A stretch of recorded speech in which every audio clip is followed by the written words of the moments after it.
Mas surge nele aquele pensamento: mas eu casei com a mulher errada. Eu tinha que ter casado com a Mariazinha. Eu seria mais feliz se eu tivesse casado com a Joana. Isso, olha para o pastor, isso já é o mal no coração. E aquele irmão que está guardando a maldade no coração, não vai demorar muito, ele vai executar, ele vai praticar. Quando surgir a oportunidade do jeito que o diabo prepara, ele vai acabar caindo. O Senhor Jesus, ele fala muito sério sobre isso em Mateus, no capítulo 5, no versículo 28. E aqui eu quero ensinar algumas coisas importantíssimas para todos. Mateus 5, 28, Jesus disse: eu, porém, vos digo, qualquer que atentar numa mulher para a cobiçar, já em seu coração cometeu o quê?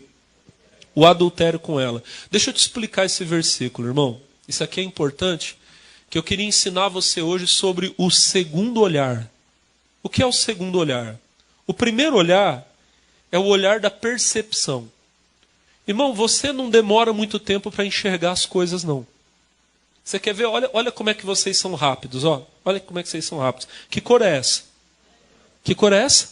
Branco. Você demorou quanto tempo para perceber que essa cor é branca? Você demorou 1 segundo. Eu mostrei para você, você bateu o olho e você sabia. Isso é... Sabe quanto tempo você demora para olhar uma pessoa na rua e saber que ela é bonita? 1 segundo. Seja homem, seja mulher, seja quem for. Você está andando na rua, você levantou a cabeça, uma pessoa passou por você. Se é uma pessoa que é fisicamente, sei lá, mais engraçadinha, sei lá, você bateu o olho, você sabe, olha que pessoa bonita. Eu aprendi com um missionário, irmão. Você passou por uma pessoa, você viu que a pessoa é bonita, abençoa ela. Ô Jesus, olha que benção, que moça bonita. Jesus abençoa ela. Que ela seja muito feliz com o marido dela. Glória, glória a Deus. Olha que rapaz bonito. Jesus abençoa ele, que ele seja muito feliz com a esposa dele. Diga amém. Você não é cego. Você tem olhos. Você passa, você sabe quando a pessoa é bela ou não é. O problema está, como eu disse, no segundo olhar. Para você entender melhor, olha Jó capítulo 31, versículo 1. Olha o que o Jó diz. Fiz um concerto com os meus olhos. Como, pois, os fixaria numa virgem? O que é fixar? Fixar é o quê? O que é fixar? Fixar é prender. Como é que eu vou prender os meus olhos numa virgem? Versículo 2, olha o que ele fala. Porque qual seria a parte de Deus vinda de cima? Ou a herança do Todo-Poderoso desde as alturas? O que eu ia receber de Deus se eu fizesse isso? Jó diz, fixar os olhos. O Senhor Jesus fala, Mateus 5, 28, atentar para cobiçar. Eu disse para você, essa cor aqui, qual que é? Branca. Você precisou de quanto tempo para ver que a cor é branca? Só que vamos olhar melhor esse branco, né? Será que não tem nada aqui? O que eu estou fazendo? Eu estou o quê? O que eu estou fazendo? Eu estou fixando os meus olhos. Eu quero ver melhor, eu quero ver detalhes. É o que eu falei. Passa a mulher na rua, o cidadão sabe que ela é bonita. Só que daí, não, mas deixa eu ver isso melhor. Olha, Jesus, aleluia, glória, está amarrado Satanás. Vocês estão entendendo? Quem está entendendo, diga amém. Ali surge o adultério. É nesse segundo olhar. Eu costumo dizer, o rapaz, o cidadão, ele sabe que a vizinha, ela chega do trabalho todo dia às 6 horas da tarde. Quando é 5 para 6, ele vai para a porta da casa dele para ficar esperando ela passar. Daqui a pouco chega o ônibus dela. Aí quando ela desce, ele fica lá acompanhando ela com os olhos. Lá em casa. Isso, olha para mim. Isso é o segundo olhar. Isso é o adultério aonde? Aonde? No coração. Irmão, fuja disso em nome de Jesus. A prática que é tão dolorida, que traz tanto sofrimento, ela é consequência disso aqui. Outra coisa que eu queria que os irmãos entendessem é que o adultério, irmão, ele já dá sinais antes do casamento. Antes do casamento? Antes do casamento. A moça e o rapaz começam a se conhecer. Porque eu sempre digo para vocês aqui, que que namoro não é casamento nem relacionamento. Namoro é conhecimento. Para que serve namoro? Para o rapaz conhecer a moça. Aí a moça, ela está namorando com o rapaz e o rapaz começa a querer pular certas etapas. Os irmãos entendem o que eu estou falando. Ele começa a querer tomar liberdades. E quando ela fala para ele, você não pode fazer isso, ele fala para ela, mas é que eu não consigo me controlar com você, porque eu te amo muito. Se ele não consegue se controlar com ela, ele também não vai conseguir se controlar com outra depois. Ele não tem domínio próprio. A moça, ela não pode ser bobinha. Ela tem que ser inteligente. Ele não tem domínio próprio comigo agora, não vai ter domínio próprio depois. Hoje ele diz que me ama. Se amanhã ele ficar apaixonado por outra, ele vai atrás da outra. Já dá sinais antes. Amém, irmão? Até porque os irmãos têm que entender que o casamento não resolve os problemas mal resolvidos da vida de solteiro.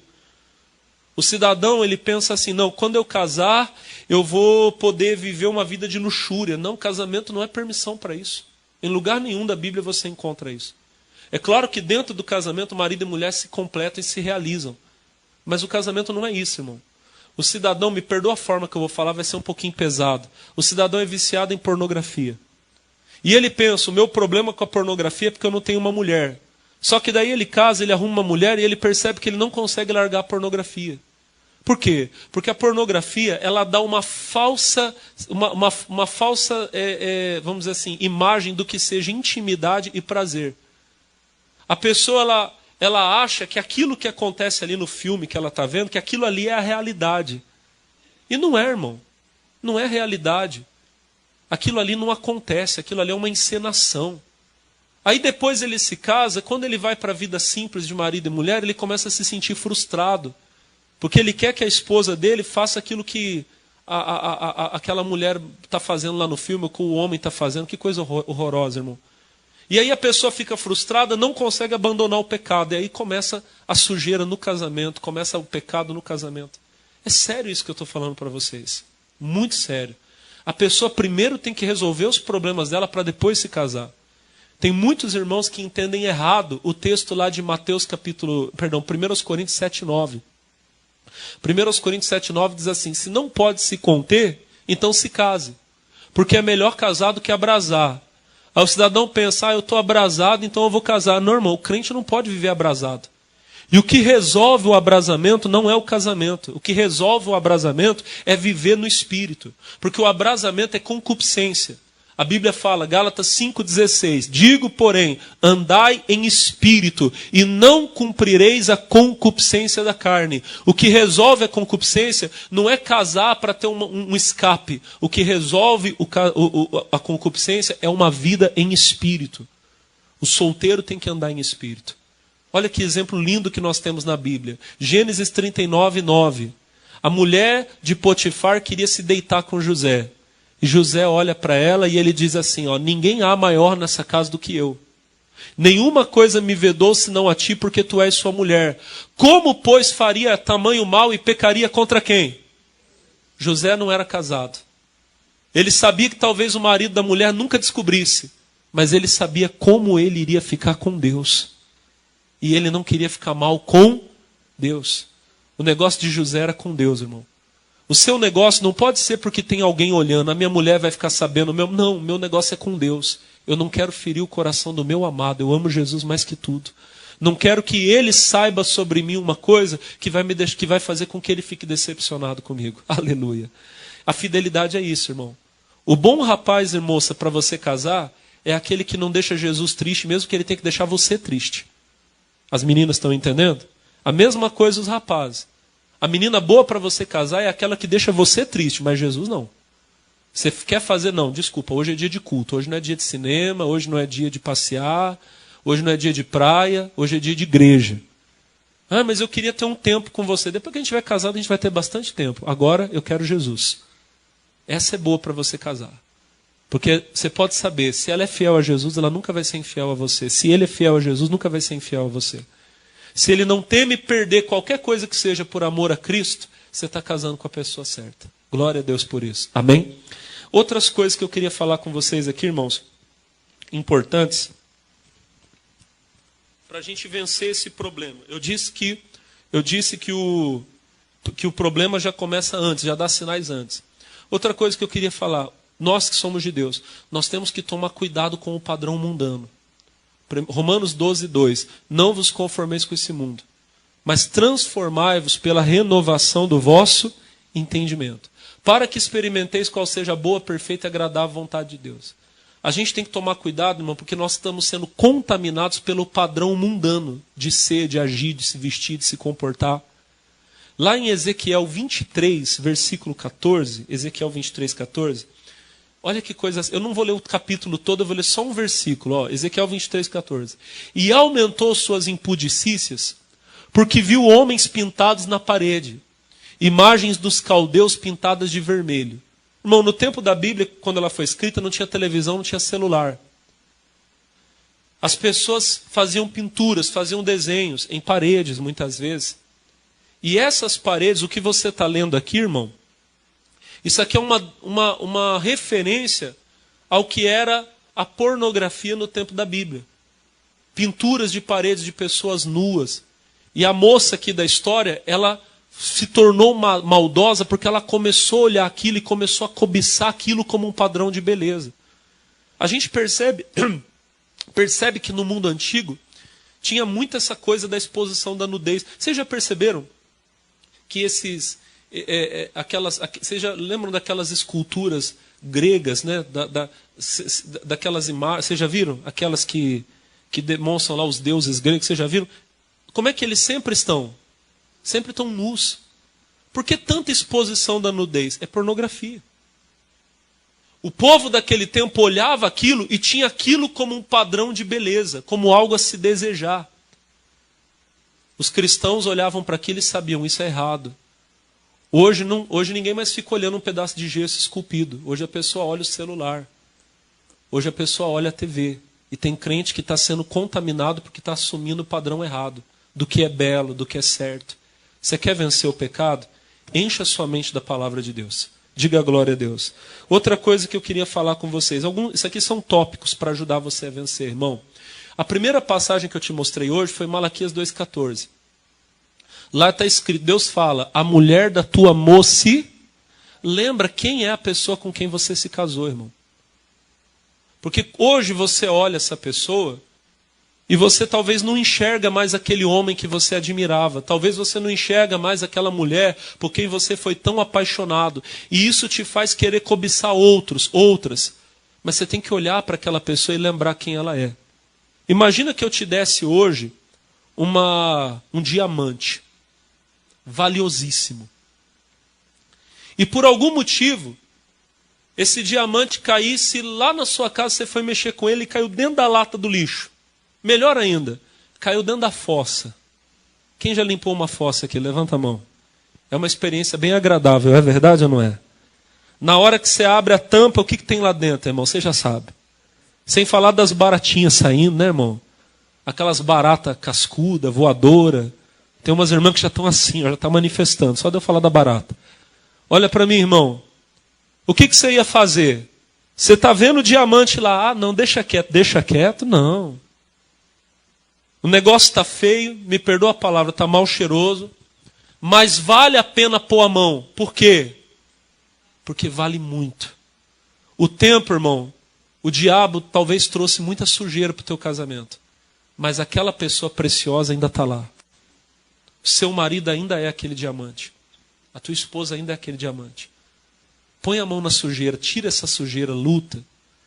Você vai ver que você não vai encontrar pessoa mais preciosa do que aquela que você já encontrou em nome de Jesus.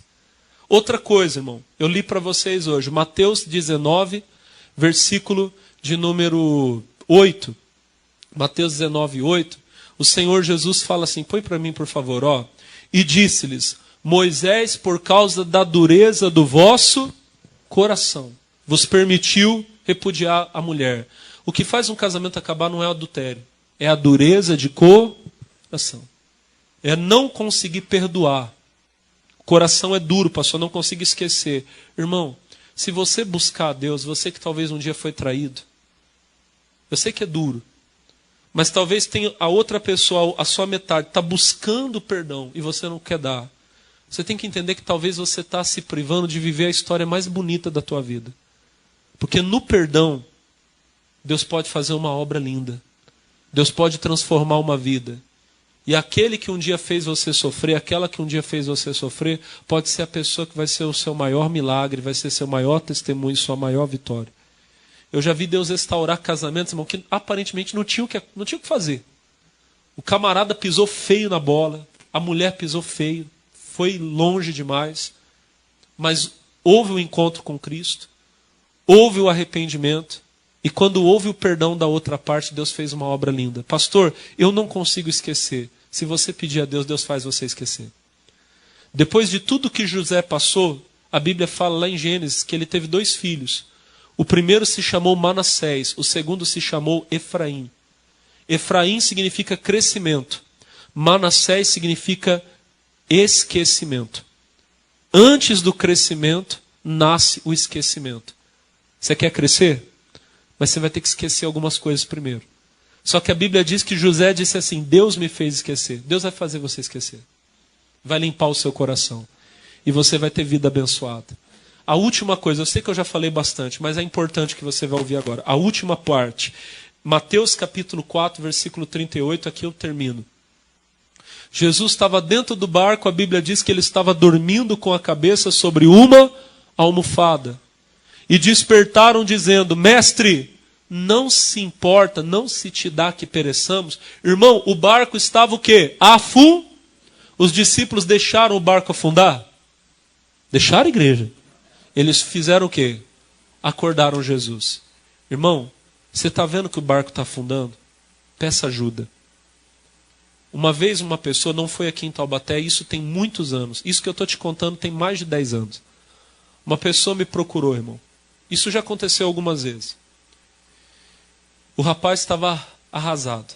Me procurou e disse, pastor, eu fui infiel no meu casamento. Eu disse para ele, irmão, quanto tempo faz? Fazia alguns meses que tinha acontecido. Só que eu já era pastor dele há muito mais tempo. Pelo menos 2 anos mais do que o que tinha acontecido. Eu falei, irmão, você estava na igreja. Por que você deixou acontecer? E ele começou a contar a história. Pastor, eu não estava bem com a minha mulher. Comecei a esfriar na fé. Comecei a ficar mal com ela. Daqui a pouco estava vendo coisas que não devia ver. Os irmãos entendem. Um dia, pastor, comecei a conhecer uma pessoa. Fui me envolvendo e caí. Eu falei, irmão, deixa eu te explicar uma coisa. Tem solução? Tem. Mas agora é batalha, agora é guerra. Você vai ter que procurar a tua esposa, confessar. Quando eu disse que ele ia ter que fazer isso, irmão, ele começou a chorar. Pastor, pelo amor de Deus, não fala para mim que eu tenho que contar para ela. Eu falei, irmão, você tem. Você teve coragem de fazer, você vai ter que ter coragem de confessar. Aí eu disse para ele assim, irmão, se um dia antes você tivesse me procurado, isso não teria acontecido. Aí ele falou, pastor, mas como é que eu ia procurar o senhor? Eu falei, pois é, irmão, esse é o problema. As pessoas não entendem que é muito mais bonito você chegar e falar, me ajuda a não cair, do que você falar, eu caí. O Salmo 73, versículo 1 diz assim, verdadeiramente bom é Deus para com Israel, para com os limpos de coração. Versículo 2, o Asaf diz assim, quanto a mim, os meus pés o quê? Quase se desviaram. Não aconteceu, mas foi o quê? Quase. É muito mais bonito você falar, foi quase. Eu falei, irmão, você devia ter me procurado antes. Devia ter batido aqui na minha porta, devia ter falado, pastor, estou quase fazendo uma besteira. Eu ia orar, eu ia te aconselhar, você não ia ter feito. Agora você vai ter que chegar e confessar. Irmão, você está quase afundando, não afunda não. Pastor, está faltando isso aqui. Então ainda tem jeito de mudar a situação. Peça ajuda. Procura o homem de... Não tenha vergonha não, irmão. Para isso e para tudo. Para tudo na vida. Pastor, estou querendo fazer uma besteira, estou querendo tirar minha vida. Não faz isso não, procura ajuda. Vem aqui, bate na porta aqui do escritório, aqui, liga para mim, manda uma mensagem. Eu vou orar por você, você não vai fazer. Pastor, estou quase procurando outra mulher. Me peça ajuda antes, vem aqui que não vai acontecer. Vai ser uma história de livramento que Deus te deu. Depois que o pecado acontece, tem perdão? Tem. Mas às vezes a consequência é mais séria. O preço a ser pago é mais alto. Mas Deus hoje vai nos ajudar. Quem crê, diga glória a Deus.